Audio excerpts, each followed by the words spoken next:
Hey guys, welcome back to the Readers. I hope you are having an amazing day. Let's get right into the stories. The first one is an entitled People story. Imagine coming home from work to find your HOA ripping out your prize-winning rose bushes, all because they mistakenly think your yard is their property. I could have called the cops, but instead I made a decision that turned their biggest mistake into my greatest victory. I have lived in my house for 11 years. It is a Phase 1 build in what eventually became a much larger planned development. And when I bought it, the rest of the lots on either side of the street were still raw dirt and construction fencing.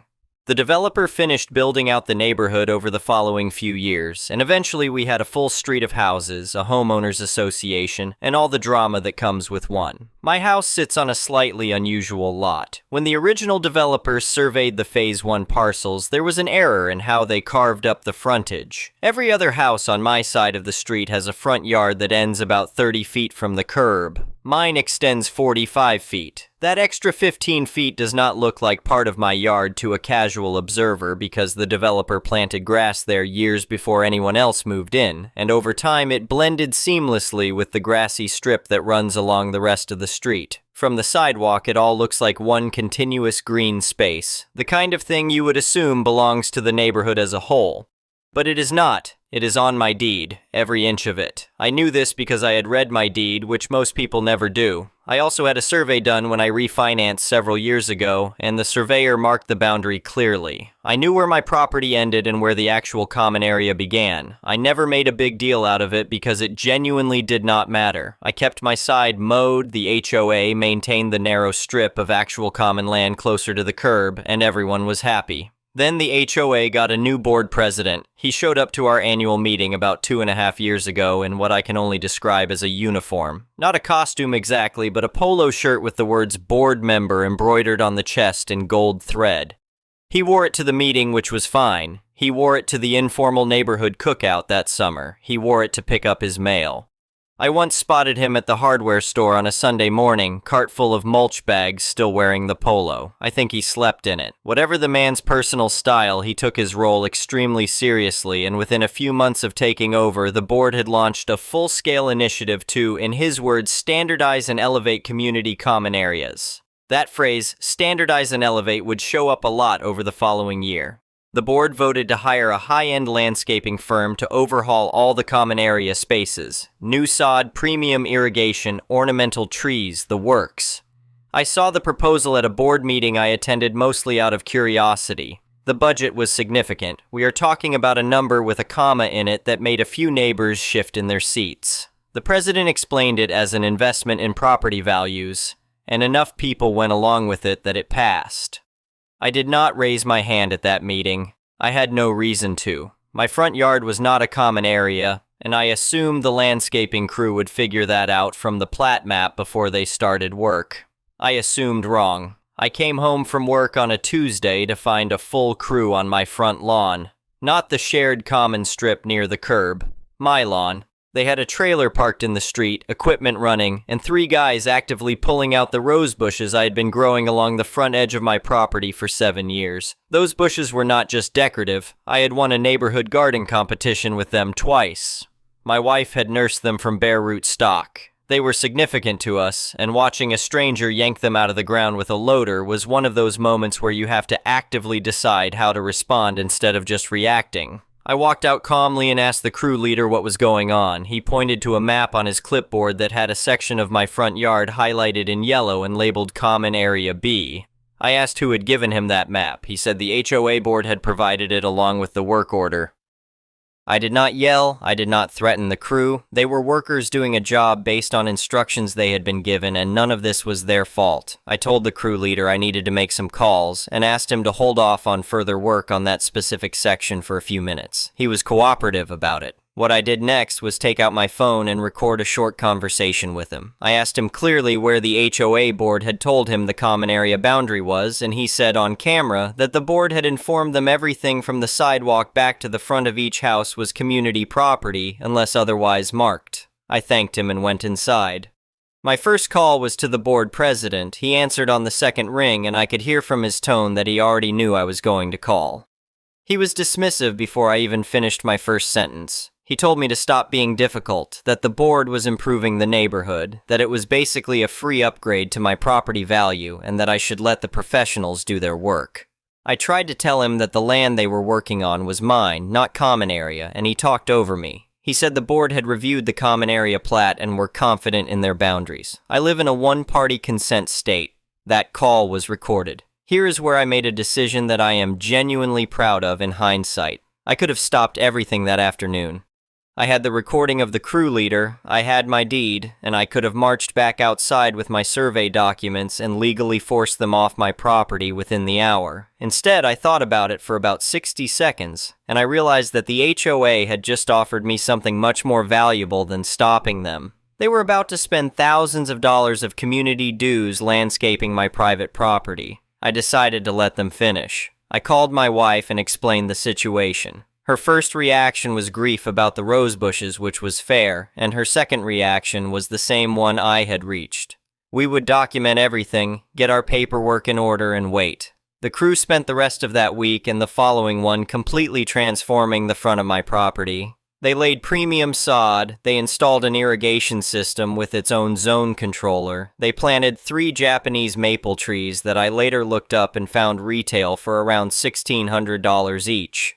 They built a small stone border along the edge. By the time they were done, my front yard looked like a resort entrance. While all that was happening, I spent a weekend at the county recorder's office. I want to describe this part in some detail because it is where the whole thing became legally airtight. The county recorder keeps physical and digital records of all property plats, deeds, easement filings, and boundary surveys. I requested a certified stamped copy of the original development plat from when my Phase 1 section was built. I also pulled the current deed for my property and the deed for the adjacent common area parcel that the HOA actually owns. When I laid all 3 documents side by side, the discrepancy was obvious and unambiguous. The HOA's Common Area B designation stopped well short of my property line. The 15-foot strip they had just landscaped was clearly, officially, and in writing, my land. I also spoke with a real estate attorney that same week. Not a long consultation, just about an hour to understand my position. She confirmed a few things that turned out to be critical. First, that under the HOA's own recorded bylaws and CC&Rs, the board was prohibited from spending common funds on private property.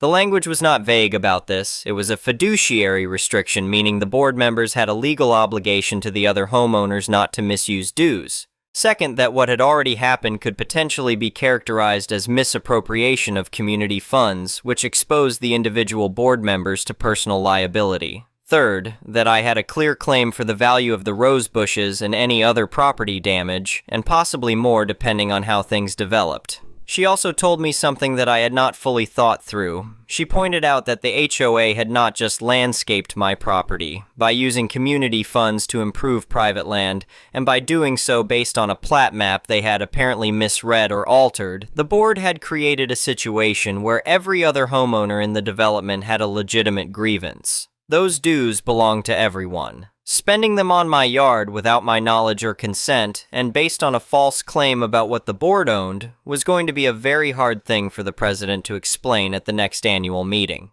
I thanked her, paid her invoice, and went home to wait. The thing that moved me from patience to action was a flyer that went around about 10 days after the landscaping was finished. The board was announcing the installation of a neighborhood entry sign, a permanent stone monument sign at the entrance to the development, with the neighborhood name carved into it and some kind of planter arrangement around the base. The installation date was a Tuesday, about a week out, and the location marked on the flyer diagram was right in the middle of my front yard. I almost laughed out loud when I saw it. The sign installation was scheduled for 8 in the morning. I was up at 6, showered, had coffee, and was sitting in a lawn chair on my freshly landscaped front yard by 7:45. I had my certified plat map in a folder on my lap. I had my deed. I had the photos I had taken throughout the landscaping process. I had the recording of the crew leader and the recording of my phone call with the board president. My wife stood at the front window with a coffee mug, watching. The masonry crew showed up right on time in 2 trucks with a flatbed trailer carrying a pallet of stone blocks and what looked like pre-mixed mortar bags. The crew lead approached me and asked if I was the homeowner. I said I was. He asked if I was aware they had a work order to install a sign on this plot. I said I was aware they thought that, yes. I handed him a copy of the certified plat map with my property boundary highlighted. I told him clearly that the ground they were standing on was my private property, not HOA common area, and that any attempt to break ground or place materials on my land without my permission would constitute civil trespass. I was not angry about it. I said all of it in the same tone you would use to give someone directions. The crew lead looked at the map, looked at the flyer diagram he was holding, looked back at my map, and made a phone call. About 12 minutes later, the board president arrived. He was wearing the polo. He walked across my lawn and started talking before he reached me, saying something about interfering with community improvements and unauthorized interference with board operations. I let him finish. Then I handed him the certified plat map and asked him to find Common Area B on it and show me where my property line was. He studied it for a moment, and I could see the moment he understood because his shoulders dropped about 2 inches. I explained it to him anyway, clearly and without editorializing. The land under his feet was not Common Area B, it was my deeded private property. The HOA had spent approximately $8,000 to $10,000 of community funds landscaping a private citizen's yard based on a plat map that either contained an error or had been misread. They had destroyed private property, specifically my rose bushes, in the process. And they were now attempting to install a permanent masonry structure on private land without the owner's permission. Then I told him the part that really got through to him. I mentioned calmly that under the HOA's own CC and Rs, what the board had done constituted misappropriation of common funds, that every other homeowner in the development had paid dues that had been spent, without authorization, on my private property, that if any of those homeowners became aware of this and filed a civil claim against the board, the individual board members could be held personally liable. Not the HOA as an organization, but the people who voted to approve the expenditure, including him. He started to say something about how the board had reviewed the plat and acted in good faith, and I let him talk, and then I asked him if he wanted to explain that good faith defense to 47 other homeowners who might be getting a certified copy of the same plat map I was holding. The masonry crew had been standing by their trucks through all of this. The crew lead made another phone call. A few minutes later, he told the board president they were going to need written authorization before they could begin work, and that they would be back in touch. They loaded up and left. The board president stood in my front yard for another few minutes looking at the plat map. He asked me what I wanted. I told him I would need to think about it and that I would be in touch. I went inside and called my attorney. She was pleased with how the morning had gone and told me my leverage was significant. We spent almost an hour walking through what a reasonable resolution looked like, and she helped me think through the language I would need. I want to break down what she explained to me because it is the kind of thing that sounds complicated but is actually pretty straightforward once someone lays it out. The HOA is a legal entity. It has a fiduciary duty to its members, meaning the board is legally obligated to act in the financial interest of the homeowners who pay dues. Spending community funds on private property is a breach of that duty. In most states, it can also rise to the level of conversion, which is the civil version of theft. My attorney said the precise terminology would depend on how a court characterized the facts, but the core issue was simple. The board had taken money from homeowners and spent it on something it did not own and had no authority to improve. That is not a technicality. That is a fundamental failure of their basic legal obligation. She also walked me through the property damage angle. My rose bushes were documented through photographs I had taken over the years and through the garden competition records where I had placed twice. They had a quantifiable value, and the HOA had destroyed them based on a false claim about who owned the land. A small claims filing alone would be enough to create significant headaches for the board, and that was before getting into the broader misappropriation issue. She pointed out something I had not fully thought through, which was that the HOA's liability on this was time-sensitive. The longer it sat unresolved, the more likely it was that other homeowners would start asking questions about the landscaping budget line item at the next meeting. The board had a strong incentive to settle this quietly.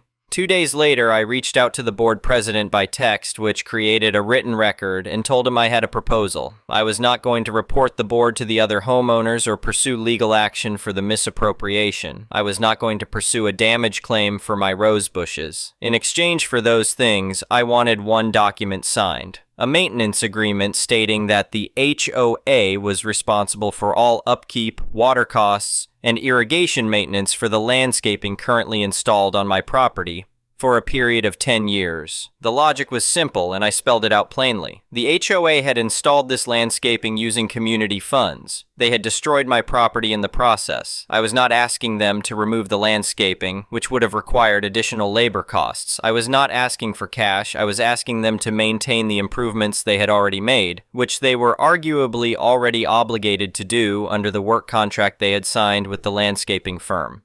All I was doing was formalizing that obligation and extending it. I gave him 5 days to respond. During those 5 days, I had an interesting conversation with the neighbor directly to my left, who had watched the landscaping project happen with what I could tell was some confusion. She came over one afternoon while I was getting the mail and asked whether the HOA had done some kind of special upgrade on my section specifically. I told her the board had apparently believed the land was common area. She asked if that was true, and I said no, it was my property, but I was in the middle of sorting it out with the board.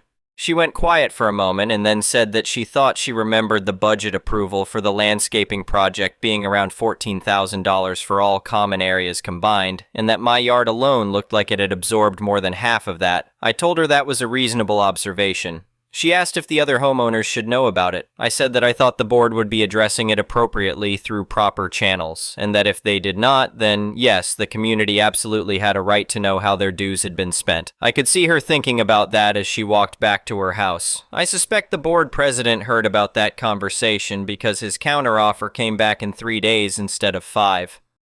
He came back in 3 days and said the board would agree in principle but wanted to negotiate the term down to 5 years. I said no. 10 years or we skip the agreement and I present the plat documentation at the next homeowner meeting and let the community decide how they feel about the budget allocation. He went quiet for about a day and then agreed. The maintenance agreement was drafted by my attorney and reviewed by the HOA's attorney, who I assume had a difficult conversation with the board president about how they had gotten into this situation in the first place. Both attorneys signed off. The board signed it at a special session. I signed it the same afternoon.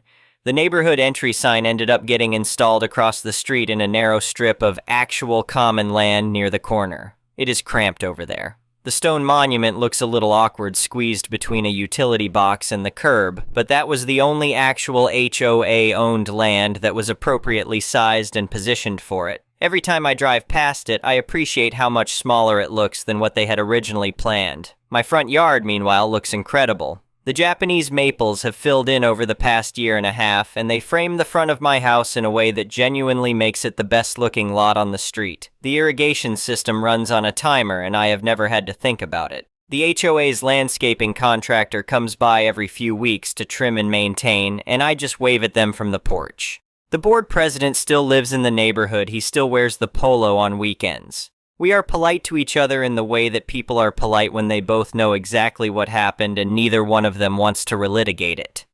He crosses to the other side of the street when he takes his evening walk past my house, which I have noticed and which I will admit I find quietly satisfying. My wife planted new rose bushes in the side yard last spring. She says they are already looking better than the originals. I told her I was not surprised. There is one more piece to this that I should mention because it is probably my favorite part of the whole thing. About 3 weeks after the maintenance agreement was signed, I put together a short document on plain paper. I itemized the time I had spent on this matter. The trip to the county recorder's office, 2 hours. The consultation with my attorney, 1 hour at her standard rate. My own time researching the HOA bylaws and CC and RS. 4 hours at a modest professional hourly rate I looked up for administrative consulting work. The time I spent documenting the landscaping process with photos and timestamps, 3 hours. The morning I spent in the lawn chair waiting for the masonry crew, 2 hours. Total hours, 12. At the rate I chose, the bill came to $960. I wrote at the top, in plain language, that this was a consulting fee for professional time spent reviewing, documenting, and resolving a boundary dispute created by the HOA board's misreading of publicly available property records. I mailed it to the board's registered address. They never paid it. I did not expect them to. It was not really about the money. The point of the bill was to make absolutely clear, in a document they would have to open and read and consciously decide not to respond to, that I had spent real hours of my life fixing a problem they had caused and that I knew exactly what my time was worth. I keep a copy of it framed in my home office, next to the certified plat map. The HOA sends me a dues statement every year like clockwork. I pay it. The board has not said a word to me about my property since the agreement was signed. The landscaping gets maintained. The water bill goes to the HOA office. A neighbor down the street asked me a few months ago how I had managed to get the HOA to take care of my whole front yard. I told her it was a long story involving some old survey documents and a very specific set of circumstances. She said it must be nice. I told her it genuinely was. My attorney sent me a holiday card that year with a handwritten note on the inside. It said something to the effect that it had been one of the more satisfying resolutions she had seen in a while, and that she hoped my roses grew back beautiful. They did. Better than ever. The board president is up for re-election in about 4 months. I have not decided yet whether I am going to attend that meeting, but I have been thinking about running for a seat on the board myself, not because I have any particular agenda, just because I would like to have a copy of the actual plat map laminated and posted on the wall of the meeting room before the first session, and I already have a polo shirt picked out. The next one is a malicious compliance story. My partner and I own a small 8-person company that shares a building with only a daycare. Our company consists almost exclusively of higher-level professionals, a couple lawyers, CPAs, etc. So most have their own large office, plus a couple of common areas, conference rooms, a nice kitchen. All in all, it's about 3,500 square feet, which is obviously a lot for 8 people, but necessary for our line of work. Due to the size of the office, the lease has a parking provision which grants us exclusive rights to all 24 parking spots. This is somewhat important. To the story, not our work, we only need 8+ clients. Also important is the daycare's parking lot only consisting of about 10 spots in front of the building. The parents would use our lot to drop off as the daycare's lot would be mostly full with their staff's cars and even some of their staff would park in our lot. I didn't mind at all. We had over a dozen empty spots each day and it was nice to have the mostly happy children around in the morning/afternoon. Until a month ago.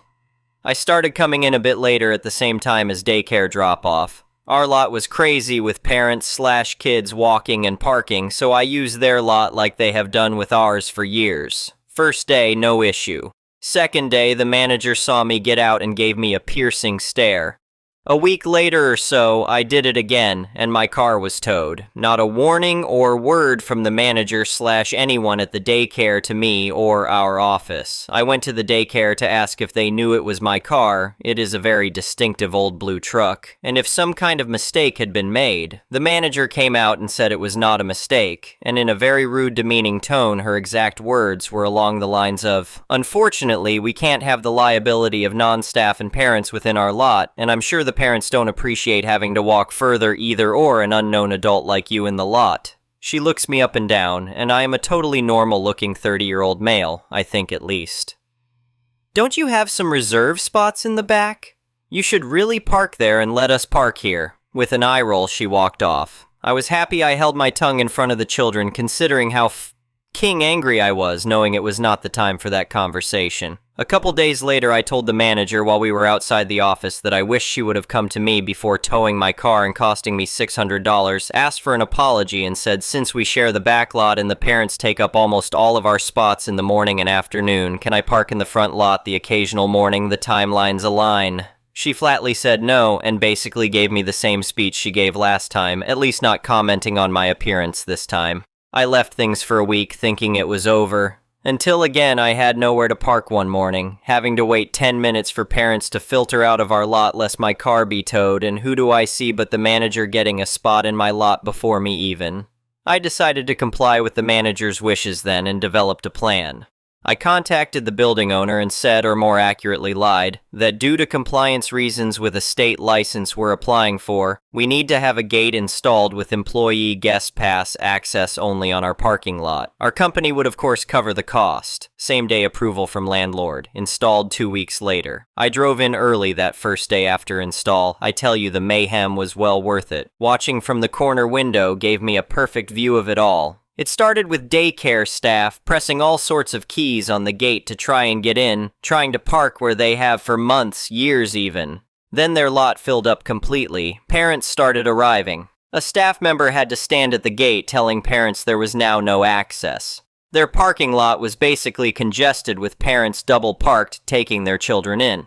Other parents parked a quarter-mile down in another lot at the park our office overlooks. I eventually went down to give the manager a nice little wave and walked back up to my office. She gave me a piercing stare that just made me grin ear to ear. I guess she sent the owner a rather angry email about parking rights to the back lot afterwards and how it's crazy one small office gets the entire thing. Apparently she did not know we had all of it. He said him and I may have to discuss the parking provision in the future, and he also did not know the lease gave the entire back lot, but it's not a big deal to him. Not sure why he let me put the gate in. Regardless, I still have 2 years left on my lease with another option to extend an additional 5. So no plans on moving anytime soon from the office or my 24 parking spots. The next one is an entitled people story. This is from a few years ago, but the memory resurfaced during a meeting recently, and I felt the need to tell it. Important background. I work as a tour guide in a dairy farm turned animal sanctuary, specifically formerly farmed animals. You'd be surprised how many people buy cute baby animals and then mistreat them when they commit the crime of growing up. At the time, we had a bunch of goats and chickens. It is also important that when we were a dairy farm, we sold the baby goats every summer. But in order to buy from us, we had to examine a person's property to make sure they could properly care for the animals they were getting. Our animals' well-being will always come first. It is also very important to know that the switch to a sanctuary was a very public ordeal. The sanctuary posted it absolutely everywhere. We even threw a big party to signify the change, so cut to summer a few years ago. The transformation was made months before, and we were still getting used to the new way things were running. Tours had been paused for a few months, so I was happy to be back in my role. We only had a single tour that day, and it was a family of 4. I've done hundreds of tours, so it sounded like a piece of cake. Until they pulled up in a truck with a large dog kennel in the back. I was instantly put off my this and sent my coworker a text to make sure he was nearby and aware of the situation. Then, I put on my best I'm in a public-facing job face and went to greet the tour. It was 4 people, a father, mother, daughter, and son, and they all looked genuinely excited to be there. I started to hope I was just overthinking things and it would be a nice normal tour. Oh, how wrong I was. Me equals me, EF equals entitled father. The mother was pretty quiet and the kids were just happy to look at some goats. Like I said, this was a few years back, so I'm doing my best to sum it up as accurately as possible. Forgive any of it sounding clunky. Me. Hi there. Welcome to Sanctuary Name. I'm Hammy and I'll be your tour guide. EF. Great. We're here to buy some goats. Me. Oh, I'm sorry. Are you? Last name? It says you're signed up for a standard tour. EF. Yes, but we also want to buy a few goats. At this point, I'm not fully sure what to do. Like I said, we were still getting used to the new way of doing things. I knew I wasn't the one running any sales, but I was pretty sure there were no sales. At all. Still, I knew it was possible I just wasn't in the loop on something. Me. Did you email boss about wanting to buy a goat? I haven't heard anything about EF. No, it's okay. We bought 2 wethers, fixed male goats, from you a few years ago. They're doing great, but we want to start milking to make cheese. We need to get at least 2 females and a male. I'm just sort of nodding along at this point, very much aware that this definitely wasn't going to happen, and that all our intact males were scheduled to be fixed very soon. Me. Well, unfortunately, I don't have the ability to make this sort of sale to you. I'm just the tour guide. You'll have to get in contact with boss. But I want to make it clear that we aren't a farm in the way we were when you bought from us in the past. As a sanctuary, we don't sell any form of product. EF, still grinning like everything is going right for him. Oh, that's all right. While we're on the tour today, maybe we can pick out the goats we want to buy. All I could do was just stare. A lot of the stories here have the EP explode with anger or frustration, but it was the total opposite here. EF was just completely unable to comprehend that they would not be going home with a new herd of goats. The mom and son weren't paying attention, but the daughter was looking at me in a way that made it clear that she, the 7-year-old, understood the situation more than anyone else. I felt a bit sorry for the kids. Goats are awesome, and I know it's sad to not get something you were looking forward to. But like, those are our goats? I ended up just repeating that I'm not able to sell them any goats and then starting the tour. I was the only guide at that point, so I had done many tours, but this was absolutely one of the most uncomfortable. The mom was totally checked out, but the dad spent the whole tour asking questions about fencing, in which he revealed that he planned on housing the females and males together. He didn't understand why I said that was a horrible idea, going so far as to ask why females can't just constantly breed and birth all year round. That alone would have preventing us from selling to them. At each new section, he would point to a few goats and go, "Oh, maybe we'll get those," to his kids. Needless to say, at the end of the tour, they left goatless. I sincerely hope that if they did find a farm that would sell, they at least listened to me when it came to penning males and females separately. I don't have high hopes, but oh well. Happy to report that our goats are continuing to thrive and we will always make the best choices for them. Anyway, thank you for watching.